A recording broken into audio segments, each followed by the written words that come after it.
Hello everybody, this is Digraj Singh Rajput. Welcome to Magnet Brains. इस video में हम क्या पढ़ने वाले हैं? इस वीडियो में हम पढ़ेंगे Congress as social and ideological collision. Congress as social and ideological collision. ठीक है, तो एक क्वेश्चन आपका सीधा यही बनता है कि why Congress is considered as social and ideological collision in its early period. जी हाँ, आज आप कुछ और कह सकते हैं, लेकिन अर्ली पीरियड में कांग्रेस को एक सोशल और आइडियोलॉजिकल कोलिजन कंसिडर किया जाता था। कैसे, क्या, वो सारी चीजें समझ में आ जाएगी, थोड़ा सा पेशेंस रखना है बस। देखिए, पिछले वीडियो में हमने पढ़ा नेचर ऑफ कांग्रेस डोमिनेंस।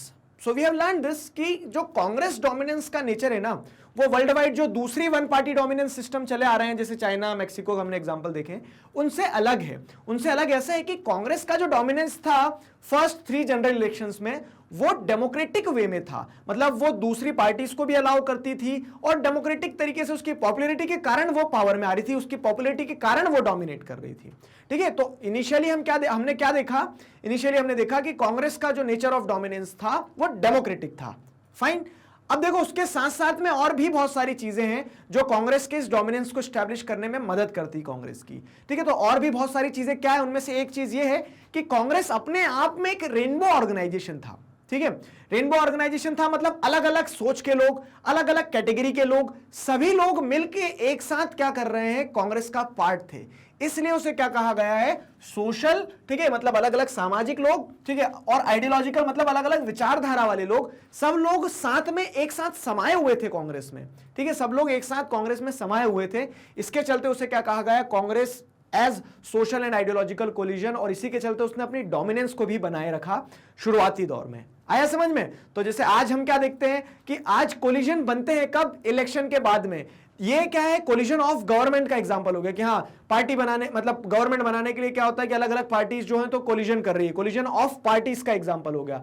और वहां पे क्या था? कोलिजन इन पार्टी। तो वो एक ही पार्टी थी, अम्ब्रेला पार्टी थी कांग्रेस, और उसके अंदर क्या है? सब लोग थे। ठीक है, उसके अंदर अलग अलग सोच, अलग अलग विचारधारा वाले, अलग अलग समाज के हिस्से के लोग, सभी लोग साथ में थे। ठीक है, उसी चीज को दर्शाया गया है इस वीडियो में। इस पूरे के पूरे टॉपिक में हम वही पढ़ने वाले हैं।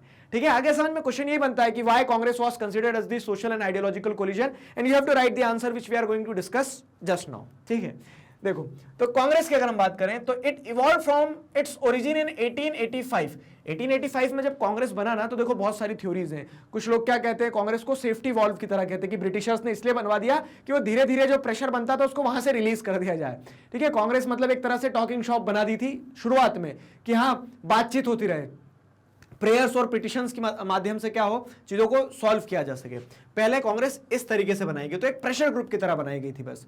Pressure group for the newly educated professionals and commercial classes to a mass movement. लेकिन जो 1885 में कांग्रेस बनी थी, एक जो प्रेशर ग्रुप की तरह बनी थी, जिसमें सिर्फ एजुकेटेड लोग थे, ठीक है, प्रोफेशनल्स थे, जिनके पास में टाइम बच जाता था, वो लोग थे उसमें, वो विचार विमर्श करते थे।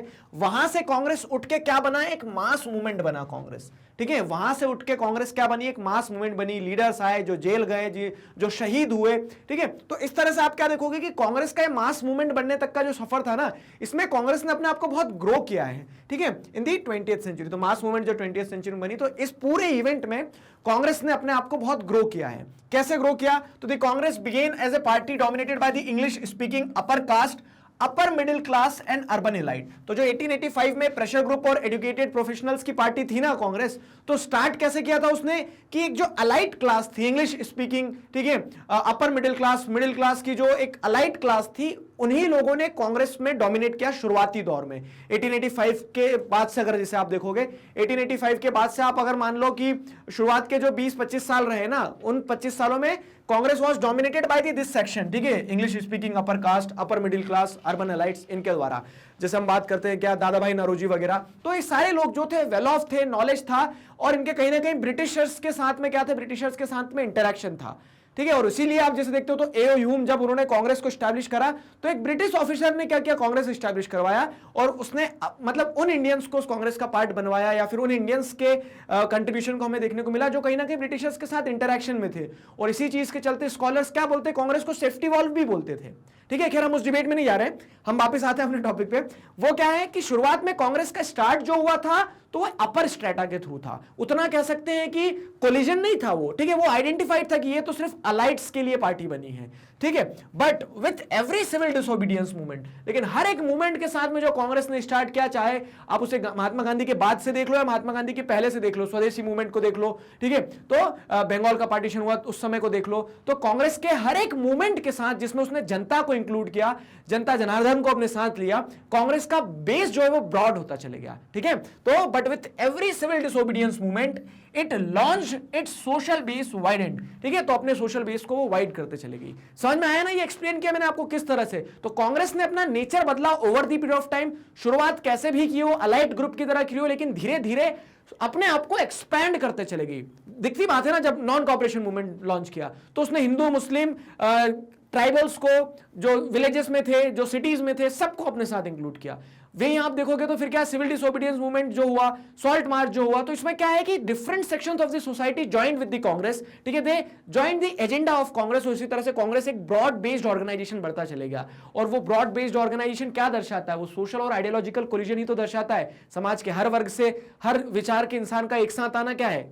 आइडियोलॉजिकल और सोशल कोलिजन है। और वही आपको क्या देखने को मिलेगा? कांग्रेस के फॉर्म में देखने को मिलेगा, ठीक है। तो ये कहानी है। आगे बढ़े तो वही एक्सप्लेन करते हैं। It brought together diverse group whose interests were often contradictory, ये चीज भी ध्यान रखना है। तो कांग्रेस में आपको कॉन्ट्रडिक्टरी इंटरेस्ट वाले लोग देखने को मिलेंगे। तो पीजेंट्स थे तो इंडस्ट्रियलिस्ट भी थे, ठीक है, अर्बन ड्वेलर्स थे तो विलेजर्स भी थे, ठीक है, शहर में रहने वाले लोग है, गांव में रहने वाले लोग है, दोनों कॉन्ट्रडिक्टरी इंटरेस्ट के साथ में है।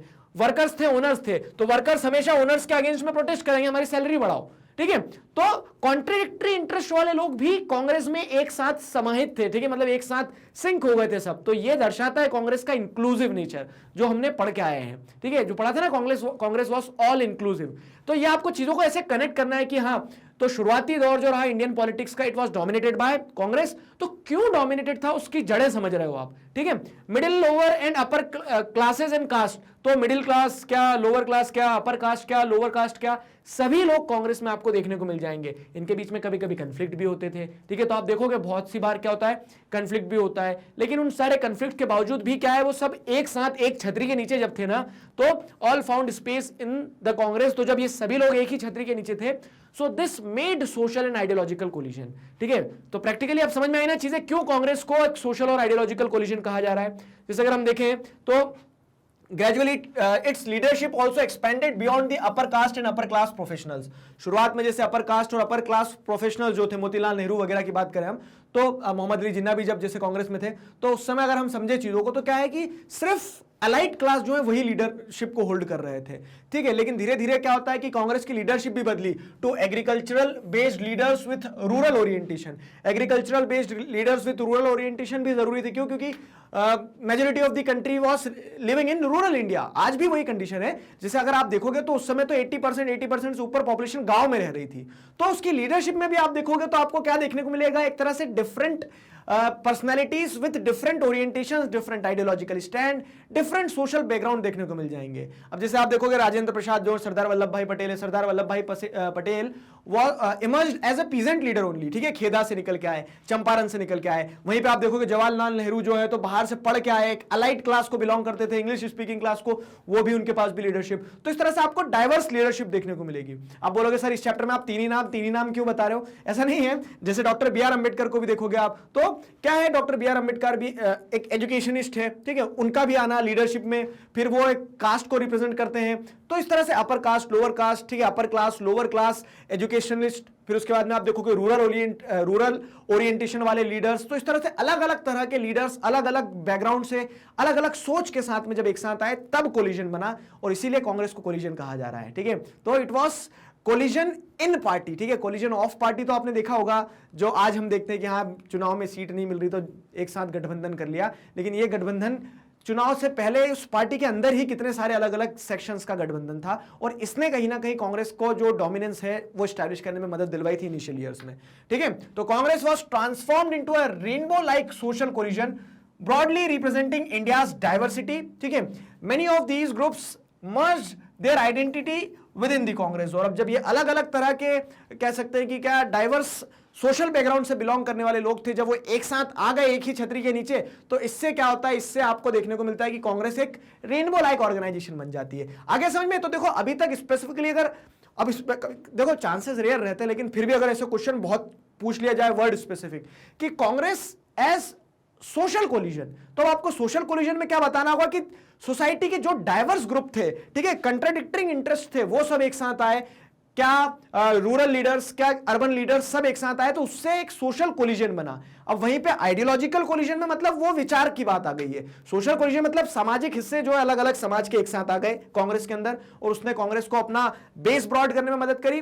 और वहीं पे आइडियोलॉजिकल कोलिजन की बात की जाए तो आइडियोलॉजिकल कोलिजन मतलब विचारधारा वाले लोग, जैसे कि कुछ रिवोल्यूशनरी होते, कुछ पैसिफिस्ट होते, मतलब कुछ हथियार उठाने में विश्वास रखते हैं कि हाँ मार पीट के ब्रिटिशर्स को भगा दो। कुछ क्या होते हैं, शांति की बात करते हैं, जैसे महात्मा गांधी को पैसिफिस्ट कंसिडर किया जाता है, ठीक है। और ब्रॉडली अगर समझे तो ये डिस्प्यूटेड हो सकता है, लेकिन जैसे अगर हम देखें तो क्या है, बोस जो है, ठीक है, तो जो सुभाष चंद्र बोस थे, तो उन्हें आप सोशलिस्ट और रिवोल्यूशनरी की कैटेगरी में डाल सकते हो। तो इस तरह से क्या है, अलग अलग विचारधारा वाले लोग आपको कांग्रेस में देखने को मिलेंगे। कंजर्वेटिव्स और रेडिकल्स देखने को मिलेंगे, ठीक है।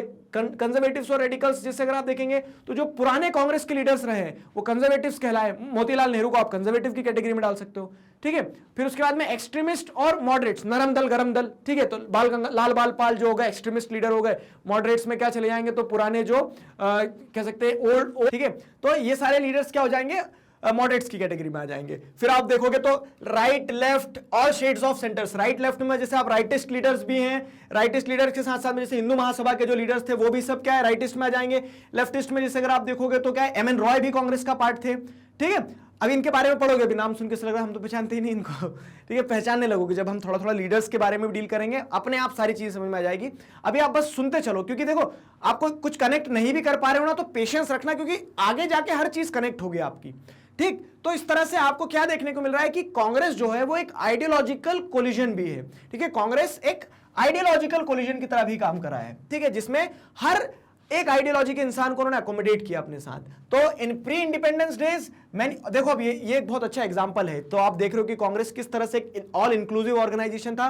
तो in pre independence day many organizations and parties with their own constitution and organizational structures allowed to exist within the Congress, ठीक है। तो ये खैर ये कांग्रेस की पॉलिसी बाद में बदल जाती, बाद में कांग्रेस ये कह देती क्या कि भैया आप अलग पार्टी हो, अलग कॉन्स्टिट्यूशन तो अलग ही रहो, कांग्रेस के अंदर नहीं रहोगे। इंडिपेंडेंस के बाद में वो अपना स्ट्रक्चर बदल लेते हैं, लेकिन इंडिपेंडेंस के पहले तक ऐसा था, कांग्रेस का दिल बहुत बड़ा था, ठीक है। कांग्रेस क्या बोलती थी, ठीक है आपको अलग पार्टी बनाना है बना लो। तो जैसे एक कांग्रेस सोशलिस्ट पार्टी थी, तो राम मनोहर लोहिया हो गए, जयप्रकाश नारायण हो गए, ठीक है, आचार्य नरेंद्र देव हो गए, ये सारे लीडर जो थे तो अपनी सोशलिस्ट पार्टी बनाई उनने। कांग्रेस ने बोल दिया ठीक है तुम कांग्रेस के अंदर एक सोशलिस्ट विंग बना लो, तो कांग्रेस सोशलिस्ट पार्टी उसके अंदर बढ़ गई, ठीक है, कांग्रेस सोशलिस्ट पार्टी। वैसे देखोगे स्वराज पार्टी थी, वो भी कांग्रेस के अंदर ही इंक्लूसिव थी, जो बेसिकली जिसका एजेंडा ये था चुनाव लड़ना।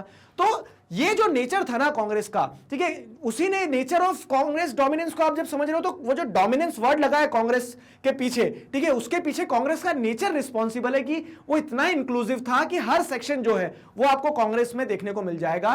कांग्रेस एक ट्रू सेंस में सोशल और आइडियोलॉजिकल कोलिजन था। देखो अब मैं जब कांग्रेस बोल रहा हूं तो आज की कांग्रेस याद मत करना बार बार, ये हम कब पढ़ रहे हैं, इस समय तो सिंबल भी अलग हुआ करता था, आज की कांग्रेस तो बिल्कुल अलग है, ठीक है। आप बहुत इंटरेस्टिंग चीजें हैं, मतलब कि इंटरेस्टिंग कह लो या फिर कह लो एक फैक्ट है ऐसा जो अधिकतर लोगों को पता नहीं होता है। आज जो आप कांग्रेस देख रहे हो ये वो वाली कांग्रेस नहीं है जिसने आजादी दिलाई थी, ठीक है, बहुत कुछ बदला है और ये सारा बदलाव जो है आपको आगे समझ में आएगा, ठीक है। तो ये कांग्रेस जो थी, ये कांग्रेस वो कांग्रेस है जिसने हमें आजादी दिलाई है। बैल बैल थे इसके सिंबल, ठीक है, जो हाथ का पंजा आप देख रहे हो, हाथ का पंजा टाटा बाय बाय, उस समय पे बैल हुआ करते थे सिंबल। तो वो कैसे इवोल्यूशन हुआ वो भी समझ में आएगा आपको आगे जब चैप्टर्स पढ़ेंगे आप। बाकी this shows Congress as a social and ideological collision and which helped Congress to establish its domination. Congress domination वैसे एस्टैब्लिश हुई, समझ में आया। So this was the whole story, I hope you enjoyed it.